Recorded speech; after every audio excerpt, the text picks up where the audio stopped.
Bu yiyecek de yemedim ben. Şu kadar yerim şimdi. Hayır.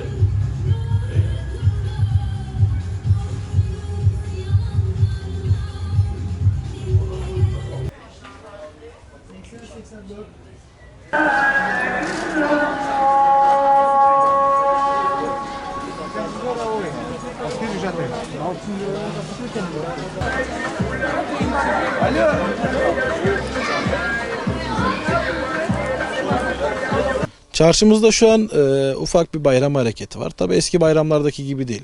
Gerek ülkemizdeki ekonomik sıkıntılar, gerek hava koşulları, gerek hayat pahalılığı. Bundan dolayı çarşımızda çok fazla hareket yok ama tabii Allah bereket versin, halimize şükür. Ama şu an ülkemizdeki ekonomik sıkıntılar, halkın geçinememesi bizim işlerimizi ister istemez olumsuz etkiliyor. Ya şöyle söyleyeyim, şimdi Kurban Bayramı masraflı bayram. Çünkü kurban kesenler oluyor. Ramazan bayramında bir tık daha böyle gezme odaklı olduğu için Ramazan'da bir tık işlerimiz daha iyiydi.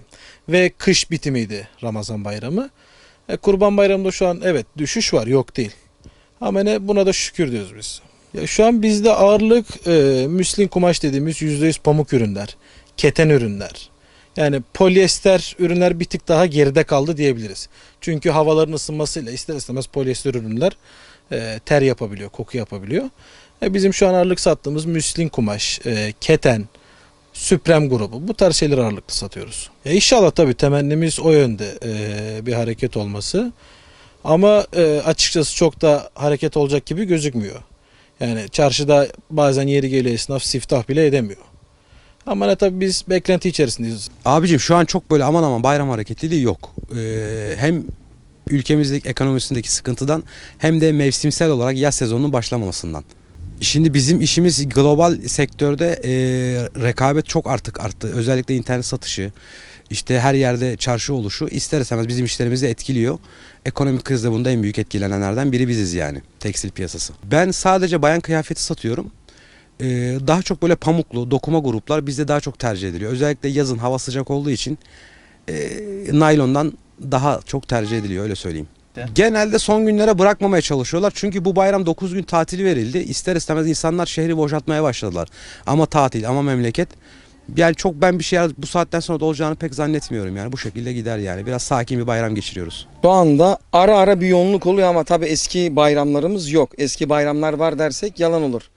Yani bu belki insanların biraz alım gücü düştü veya başka sebeplerden dolayı. Ama eski bayramlar yok. Ben aşağı yukarı 93'ten beri bu çarşıdayım. Eskiden biz oturamazdık yani işin yoğunluğundan. Ama şimdi o işler yok. Şimdi var dersek yalan olur. Ama genelde şükür diyelim. Ama yok yani o işlerimiz yok kardeşim benim ya. Şimdi normalde Ramazan bayramı kurbana göre biraz daha iyi oluyor. Neden iyi oluyor? Kurbanda millet hayvan alıyor veya masrafları çok oluyor. Ondan oluyor. Ama geçen bayramı şey yaparsak, örnek alırsak yazla bahar arasında bir şey oldu. Soğukluk olduğu için hani mevsim boşluğu olduğundan Ramazan çok öyle bir iş olmadı. Ama genelde Ramazan bayramı daha iyi olur. Havalar güzel olursa olur. Şimdi millet ne yazlık aldı ne kışlık aldı. Ortada kaldı. Ortada kaldığı için o yüzden bir yani sorun oldu, bir sıkıntı oldu. Ama genel olarak Ramazan Kurban Bayramı'ndan daha iyi olur. Ama tabii bu bayram kurban biraz daha bir tık onun önünde. Bizde yani genel olarak bilmiyorum nasıl da bizde öyle kardeşim benim. Şimdi yazın bizde çok lüks mal yok. Bizde genelde kalite, fiyat odaklı oluyor. Bizim belki iş yapmamızın, belki sürüm olmasının sebebi bu. Yani orta kalem mal yapıyoruz. Milletin, herkesin giyebileceği ürün yapıyoruz. Fiyatlarımız piyasaya göre belki bizim ucuz oluyor. Onun da avantajı olabilir. Yani ya tabii bu genelde bizim insanlarımızda bu var. Bir su faturasında olsun, elektrik faturasında olsun, vergisi olsun son gün öder. Bizim insanlarda var. Yani genelde bu var. Ama bizim tabii toptan olduğu için bizim son 3 gün bizde iş olmaz. Rolanti geçer.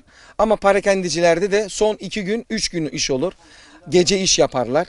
Yani inşallah yaparlar yani. Temennim o. Yani bizde toptan olarak son 3 gün bizde işler biraz durulur toptan olarak.